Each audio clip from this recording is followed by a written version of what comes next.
لاہور شہر میں موجود ٹکسالی گیٹ اور اس کے اندر داخل ہوتے ہی شاہی محلہ یہ آج بھی لاہور میں بہت زیادہ مشہور ہے۔ اپنی آج کی اس ویڈیو میں آپ کو بتاؤں گا کہ اس جگہ کا نام ٹکسالی گیٹ کیوں پڑا اور اس جگہ کو لوگ شاہی محلے کے نام سے آج بھی کیوں یاد کرتے ہیں۔ یہ لاہور کا وہ مشہور علاقہ ہے جس کو مغلز کے دور میں شاہی محلہ کہا جاتا تھا اور سکھوں کے دور میں اس کو ہیرا منڈی اور بازار حسن کہا جاتا تھا اور انگریزوں کے دور میں اس کو ریڈ لائٹ ایریا کہا جاتا تھا، لیکن آج یہ علاقہ لاہور میں ٹکسالی گیٹ کے نام سے مشہور ہے۔ پہلے میں آپ کو بتاتا ہوں کہ اس جگہ کا نام ٹکسالی گیٹ کیوں پڑ گیا۔ کنہیا لال کی ایک کتاب تاریخ لاہور میں اس بات کا ذکر ملتا ہے۔ مغلوں کے دور میں اس جگہ پر سکھوں کا ٹکسال ہوا کرتا تھا اور اسی وجہ سے اس جگہ کا نام ٹکسالی گیٹ مشہور ہو گیا۔ اس جگہ پر کبھی ٹکسالی گیٹ کی عمارت ہوا کرتی تھی، لیکن آج یہ عمارت یہاں سے ختم ہو چکی ہے، لیکن یہ بورڈ آج بھی یہاں پر لگا ہوا ہے، ٹکسالی گیٹ۔ لاہور کے دوسرے علاقوں میں رہنے والے لوگ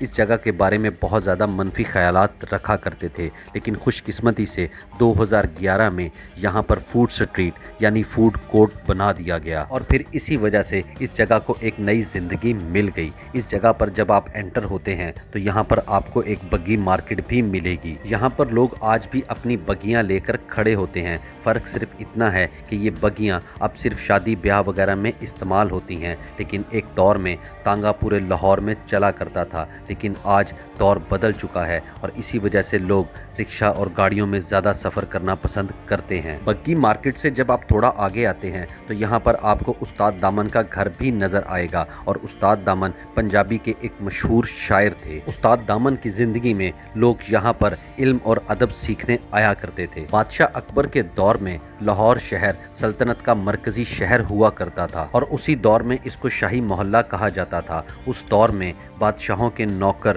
اور ملازم وغیرہ اس علاقے میں رہا کرتے تھے اور اسی وجہ سے اس جگہ کو شاہی محلے کا نام دیا گیا تھا۔ اس علاقے میں بہت سے کوٹھے مغلوں کے دور میں آباد ہوئے تھے اور یہ وقت اس علاقے کا سنہری دور تھا۔ مغل بادشاہ موسیقی اور رقص کے بہت زیادہ شوقین ہوا کرتے تھے اور اسی وجہ سے شاہی دربار سے منسلک بہت سی رقاصائیں اور موسیقاروں کو مغل بادشاہوں نے اس جگہ پر آباد کر دیا تھا۔ جب مغلوں کی حکومت کا زوال کا وقت شروع ہو گیا تو اس وقت شاہی محلے کا بھی زوال شروع ہو گیا تھا اور بعد میں 1799 میں مہاراجہ رنجیت سنگھ کی یہاں پر حکومت قائم ہو گئی اور پھر یہاں پر رہنے والی طوائفوں کی زندگی بھی بہتر ہونا شروع ہو گئی اور لاہور ایک دفعہ پھر مرکزی شہر بن کر ابھرنا شروع ہو گیا تھا۔ اس علاقے کی اہمیت کا اندازہ آپ اس بات سے لگا سکتے ہیں کہ جدید لاہور کے بانی سر گنگا رام نے بھی اپنی زندگی کا ایک حصہ یہاں گزارا ہے اور ملکہ ترنم نور جہاں وہ بھی اسی علاقے میں رہائش پذیر رہی ہیں۔ اسی علاقے میں پاکستان کا سب سے قدیم سینما بھی موجود ہے۔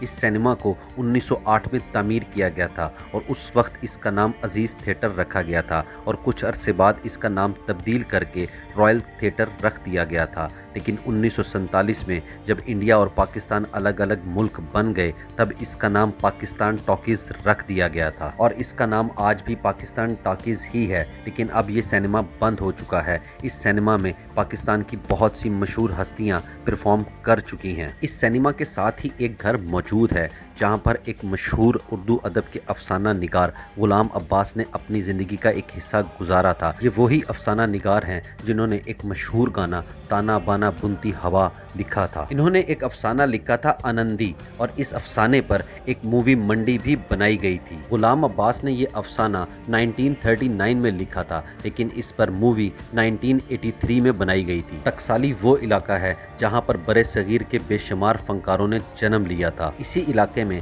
پاکستان کی جوتوں کی ایک بہت بڑی مارکیٹ بھی موجود ہے اور اس علاقے میں آپ کو موسیقی کے بہت سے آلات بھی مل جائیں گے۔ اس علاقے میں مغلوں کے دور سے ہی بہت سی طوائفیں آباد ہوا کرتی تھیں اور انہی کی وجہ سے یہاں پر موسیقی کے آلات کی دکانیں بھی آباد ہو گئی تھیں، لیکن جب ضیاء الحق کا دور آیا تو ان طوائفوں پر بہت زیادہ سختی کر دی گئی تھی اور تب ہی یہ طوائفیں اس علاقے کو چھوڑ کے لاہور کے مختلف علاقوں میں جا کر آباد ہو گئی تھیں اور ان طوائفوں کے یہاں سے جانے کے بعد یہ موسیقی کے آلات کا جو یہاں پر بازار تھا وہ بھی زوال کا شکار ہو گیا تھا۔ لیکن وقت گزرنے کے ساتھ ساتھ پاکستان کا یہ ایک تاریخی علاقہ زمین کے اندر دفن ہو کر رہ گیا ہے۔ اس بات میں کوئی شک نہیں کہ ٹکسالی گیٹ صرف ایک دروازہ نہیں بلکہ لاہور کی صدیوں پر محیط تاریخ، ثقافت اور فن کا ایک زندہ باب ہے۔ بے شک کسی دور میں یہاں پر شاہی محلے آباد تھے، لیکن اس علاقے کی تاریخ کو ہم نظر انداز نہیں کر سکتے۔